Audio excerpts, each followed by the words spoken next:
وعلى سيد المرسلين اما بعد فاعوذ بالله من الشيطان الرجيم بسم الله الرحمن الرحيم الصلاة والسلام عليك يا رسول الله وعلى آلك واصحابك يا حبيب الله الصلاة والسلام عليك يا نبی اللہ وعلى آلك واصحابك يا نور اللہ۔ آج ایک بڑا ہی عجیب و غریب بھی اور دردناک واقعہ بھی ہے۔ نبی پاک علیہ السلام سے ہم سب کو بے انتہا محبت ہے اور یہ ایمان کی جان ہے۔ نبی پاک سے محبت نہیں تو ایمان بھی کمپلیٹ نہیں ہوتا، اور جب نبی پاک علیہ السلام کو تکلیف پہنچے یا نبی پاک علیہ السلام کو کسی طرح کی کوئی ایذا پہنچے تو یقیناً جب امتی اس کو پڑھتا ہے سنتا ہے تو دل پر بھی تکلیف ہوتی ہے۔ ایک ایسا ہی واقعہ جس میں ہمارے آقا علیہ السلام کو تکلیف پہنچائی گئی، نبی پاک علیہ السلام پر جادو کیا گیا۔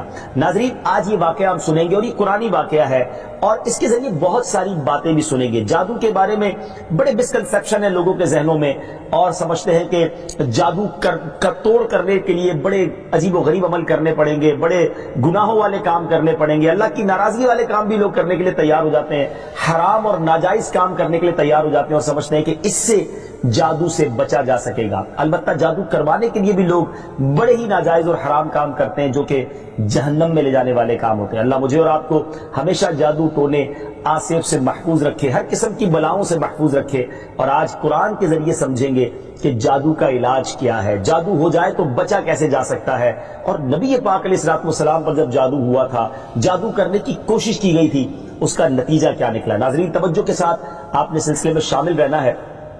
روایت یہ ہے کہ لبید بن عاصم یہودی اور اس کی بیٹیوں نے نبی پاک علیہ السلام پر جادو کر دیا، جس کا اثر پیارے آقا علیہ السلام کے جسم پر نمودار ہوا۔ طبیعت شریف جو ہے وہ کچھ ناساز ہونے لگی، آپ کے قلب، آپ کی عقل مبارک اور آپ کے اعتقادات پر کوئی اثر نہ ہوا، صحت مبارک پر تھوڑا سا اثر ہوا۔ چند روز بعد حضرت جبریل امین بارگاہ رسالت میں حاضر ہوئے اور عرض کی، یا رسول اللہ صلی اللہ علیہ وسلم، ایک یہودی نے آپ صلی اللہ علیہ وسلم پر جادو کر دیا ہے، اور جادو کا جو سامان ہے وہ فلاں کنویں میں ایک پتھر کے نیچے دبا ہوا ہے۔ سرور کائنات علیہ السلام نے حضرت علی مولائے کائنات شیر خدا کرم اللہ تعالی وجہ الکریم کو بھیجا۔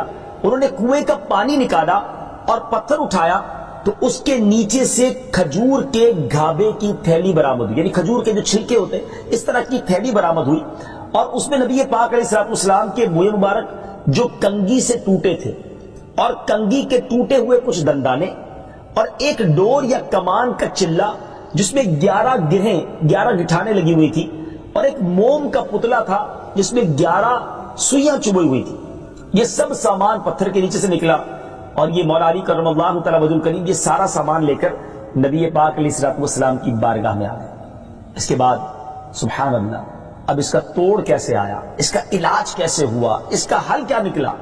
جبریل امین اللہ تبارک و تعالیٰ کی بارگاہ سے سورہ فلق اور سورہ ناس لے کر حاضر ہوئے، یعنی اب جو سورہ فلق اور سورہ ناس ہے وہ نازل ہوئی، اور ان دونوں صورتوں کو ملائیں تو ناظرین اس میں 11 آیتیں ہیں۔ ہر ایک آیت کے پڑھنے سے ایک ایک گرہ کھلتی جاتی تھی، یہاں تک کہ سب گرہیں کھل گئی اور پیارے آقا علیہ السلام بالکل شفا یاب ہو گئے۔ سبحان اللہ، سبحان اللہ۔ ناظرین، اب اس واقعے سے بہت ساری باتیں میں نے اور آپ نے سیکھنی ہیں۔ پہلی بات یہ ہے کہ یہ بخاری شریف میں ہے کہ پیارے آقا علیہ السلام جب بستر شریف پر تشریف لاتے تو اپنے دونوں ہاتھوں پر دم کرتے اور اپنے سر سے پاؤں تک پورے جسم پر اپنے ہاتھوں کو پھرایا کرتے، جہاں تک دست مبارک پہنچ سکتے یہ عمل 3 مرتبہ فرماتے، یعنی نبی پاک علیہ السلام ان دونوں صورتوں کا اپنے اوپر بھی دم کیا کرتے۔ اور ایک اور جگہ پر بھی یہ ہے، حدیث عائشہ رضی اللہ تعالیٰ عنہ میں ہے کہ جب نبی پاک علیہ السلام کے گھر والوں میں سے کوئی بیمار ہوتا تو آپ علیہ السلام ان دونوں صورتوں کو پڑھ کر اس پر دم فرمایا کرتے تھے۔ تو یہ نبی پاک کے معمول میں تھا۔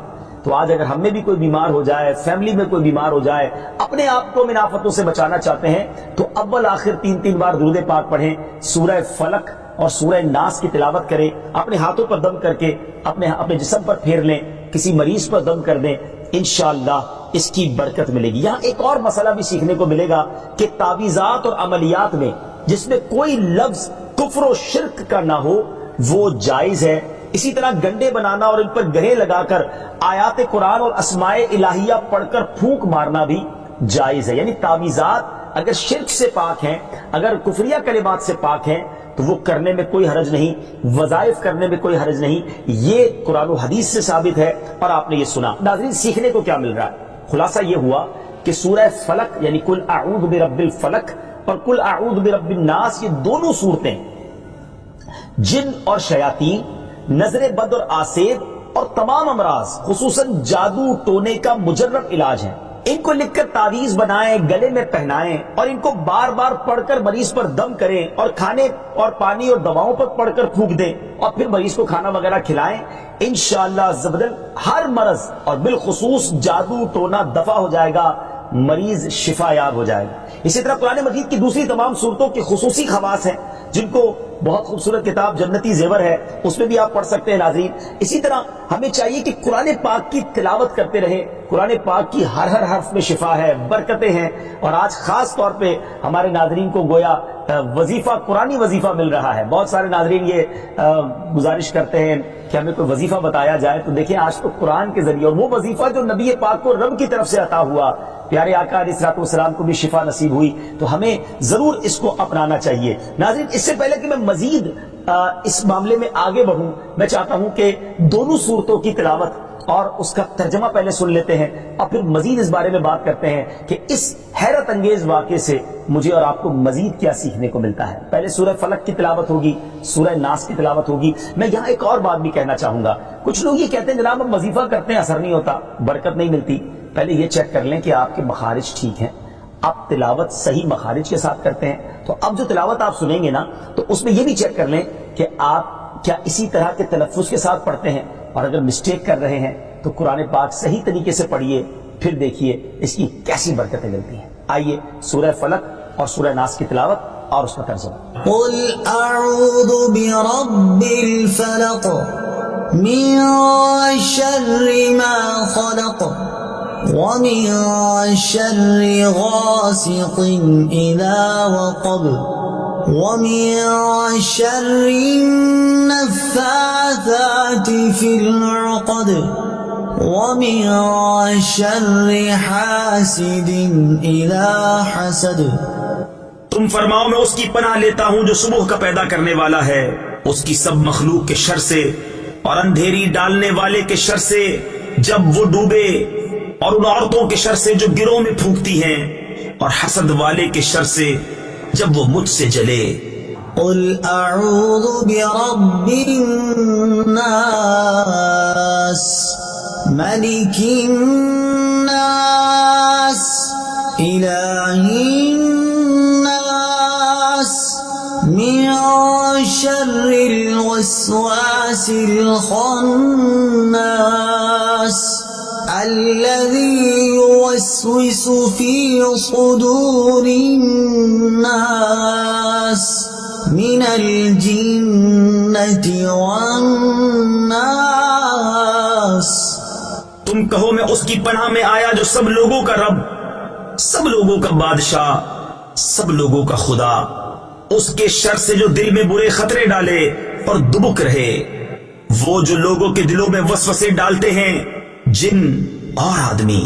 ناظرین سورہ فلق اور سورہ ناس کے بے شمار فضائل و برکات ہیں۔ ایک اور حدیث پاک سنیے، حضرت عبداللہ بن خبیب رضی اللہ تعالیٰ عنہ فرماتے ہیں کہ ہم پر ہلکی بارش ہوئی اور اس وقت اندھیرا چھایا ہوا تھا، اور ہم پیارے آقا علیہ الصلوۃ والسلام کا انتظار کر رہے تھے کہ وہ آ کر ہمیں نماز پڑھائیں۔ پھر نبی پاک علیہ الصلوۃ والسلام ہمیں نماز پڑھانے کے لیے تشریف لائے اور ارشاد فرمایا پڑھو۔ میں نے عرض کی کیا پڑھوں؟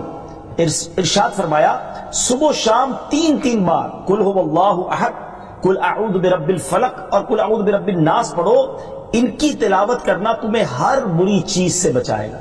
چلیں ایک اور وظیفہ مل گیا، سورہ اخلاص کو بھی شامل کر لیں، تو صبح و شام پڑھیں تو انشاءاللہ بری آفتوں سے، مصیبتوں سے، جادو ٹونے سے، آسیب سے، ان طرح کی بلاؤں سے انشاءاللہ محفوظ رہیں گے۔ ناظرین یہاں کچھ مسائل بھی سیکھ لیتے ہیں۔ حضرت اسماء بنت امیس رضی اللہ تعالیٰ عنہ نے عرض کی یا رسول اللہ صلی اللہ تعالیٰ علیہ وسلم، جعفر کے بچوں کو جلد نظر ہوتی ہے، کیا مجھے اجازت ہے کہ ان کے لیے عمل کروں؟ نبی پاک علیہ الصلوۃ والسلام نے اجازت عطا فرمائی۔ تو سیکھنے کو یہ ملا کہ تعویذ اور عملیات جن میں کفر و شرک نہ ہو، کوئی کلمہ ناجائز نہ ہو، تو اس میں جو ہے وہ تعویذ کرنا، عمل کرنا جائز ہے، اور خاص کر وہ عمل جو آیات قرآنیہ سے کیے جائیں یا احادیث میں وارد ہوئے ہوں۔ اسی طرح چند مسائل بھی سیکھنے کو ملے۔ یہ دونوں صورتیں جو ہیں ان کے شان نزول سے ہمیں معلومات کیا ملتی ہیں۔ نمبر ایک، جادو اور اس کی تاثیر حق ہے۔ کچھ لوگ جادو کا انکار کر دیتے ہیں، یہ درست نہیں ہے۔ جادو اور اس کی تاثیر حق ہے، کیونکہ قرآن میں اس کا ذکر ہے، اور نبی پاک علیہ الصلوۃ والسلام پر بھی آپ کی صحت مبارک پر اس کا اثر ہوا۔ نمبر دو، نبی کے جسم پر جادو کا اثر ہو سکتا ہے، جیسے تلوار، تیر اور نیزے کا بھی اثر ہوتا ہے۔ یہ شان نبوت کے خلاف نہیں ہے۔ ہاں، ایسا اثر نہیں ہو سکتا کہ جس سے نبوت کے متعلقہ امور میں خلل آ جائے۔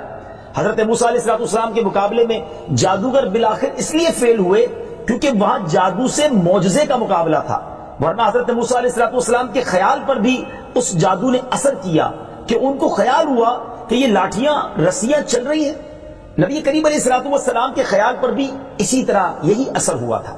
نمبر تین، جادو کو دور کرنے میں سورہ فلق اور سورہ ناس کو خصوصی تاثیر حاصل ہے۔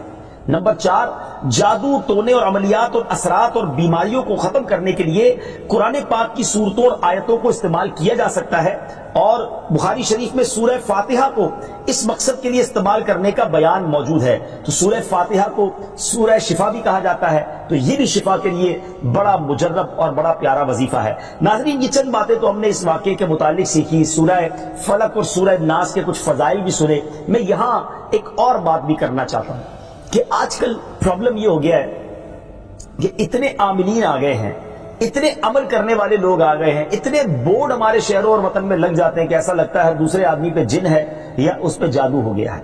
خدارا، جھوٹے عاملین سے اپنے آپ کو بچائیے۔ اگر جینے کی تمنا ہے تو کچھ پہچان پیدا کر۔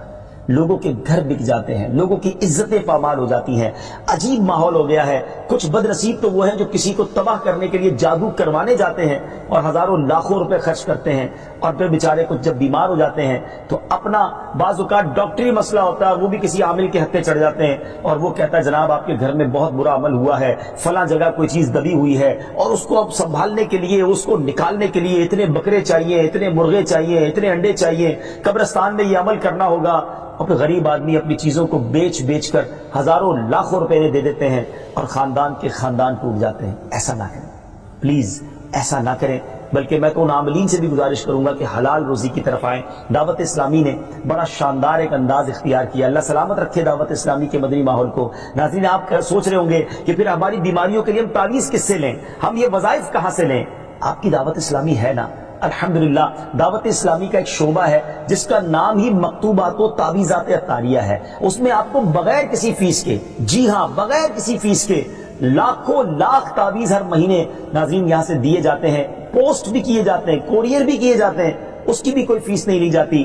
تو یہ تعویذات آپ دعوت اسلامی کے مرکز سے رابطہ کر کے لے لیجئے۔ آن لائن تعویذات کی سروس بھی موجود ہے۔ حالانکہ دعوت اسلامی کا اس ڈپارٹمنٹ پر لاکھوں کروڑوں روپے خرچ ہو رہا ہے، مگر اس لیے اس کو فری رکھا ہے تاکہ امت کے لیے آسانی ہو، دکھیاری امت جو ہے ان کے مسائل حل ہو جائیں، نہ جانے کس کی دعا لگ جائے اور ہمارا بیڑا پار ہو جائے۔ ہاں، اس میں یہ ضرور میں کہوں گا کہ وہ لوگ جو یہ پروگرام دیکھ رہے ہیں اور ان کو لگتا ہے کہ میں اس شعبے کو سپورٹ کروں، دعوت اسلامی جس شعبے میں خرچ کر رہی ہے اور نہ جانے کتنے دکھیارے مسلمانوں کی دعائیں لے رہی ہے، تو اگر آپ دعوت اسلامی کے شعبہ تعویذات عطاریہ میں سپورٹ کرنا چاہتے ہیں، اپنا ڈونیشن دینا چاہتے ہیں، تو بھی ہم سے رابطہ کر لیجئے۔ لیکن پلیز ان جھوٹے عاملوں سے اپنے آپ کو بچائیے۔ اور مجھے جو ناظرین سن رہے ہیں، ہر بندے پر جادو نہیں ہوتا، ہر بندے پر جن نہیں آ جاتا، ہر بات میں وسوسہ نہ لایا کریں، وظائف پڑھ لیا کریں۔ صبح شام یہ وظیفہ ہمیں نبی پاک نے دے دیا ہے، صبح گھر سے پڑھ کر نکلے، شام گھر پر آ کر سونے سے پہلے پڑھ لے، آیت الکرسی سونے سے پہلے پڑھ لے، اللہ نے چاہا خیر آپ کا مقدر رہے گی۔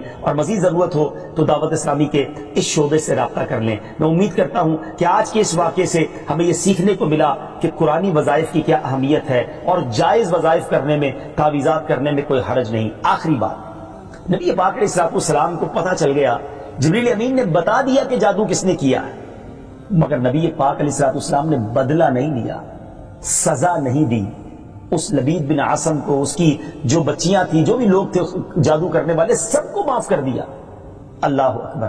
انہیں پتہ چل جاتا تھا کہ کس نے ظلم کیا ہے، پھر بھی معاف فرماتے، اور ہم شک کی بنیاد پر بدلہ لے لیتے ہیں۔ ہے کوئی عامل کہہ دیتا ہے تمہارے گھر میں سین نام کی کوئی عورت ہے، اس نے یہ کیا ہے، اب جتنے سین نام والے ہیں سب کے ساتھ بدگمانی شروع، جب سے سب سے لڑائی شروع، سب کے بارے میں برا سوچنا شروع۔ انسان ہی سے غلطی ہوتی ہے، معافی کرنے والا ذہن رکھیے، معاف کریں گے اللہ تعالیٰ آپ کو معاف کر دے گا، رحم کریں گے آپ پر رحم کیا جائے گا۔ اللہ مجھے اور آپ کو نبی پاک علیہ الصلوۃ والسلام کی اس مبارک سیرت سے سیکھنا نصیب فرمائے کہ اگر کسی سے غلطی ہو بھی گئی ہے، کسی نے ہمارا برا چاہا بھی ہے اور پتہ بھی چل گیا ہے، تو معاف کرنا اللہ کو بڑا پسند ہے۔ مشکل ضرور ہے، دل چاہتا ہے میں بھی بدلہ لوں، لیکن مزہ بھی تو یہی ہے نا کہ دل چاہ بھی رہا ہے، غلط بھی کیا ہے سامنے والے نے اور میں بدلہ لے بھی سکتا ہوں، پھر بھی اللہ کی رضا کے لیے معاف کر دیں اور اس نیت سے معاف کریں میرے مالک میں تیرے بندے کو معاف کر رہا ہوں تو مجھ گناہگار کو معاف فرما دے۔ اللہ کریم ضرور کرم فرمائے اور یہی اسلام کی خوبصورتی ہے۔ اللہ مجھے اور آپ کو معافی اور درگزر کا ذہن نصیب فرمائے۔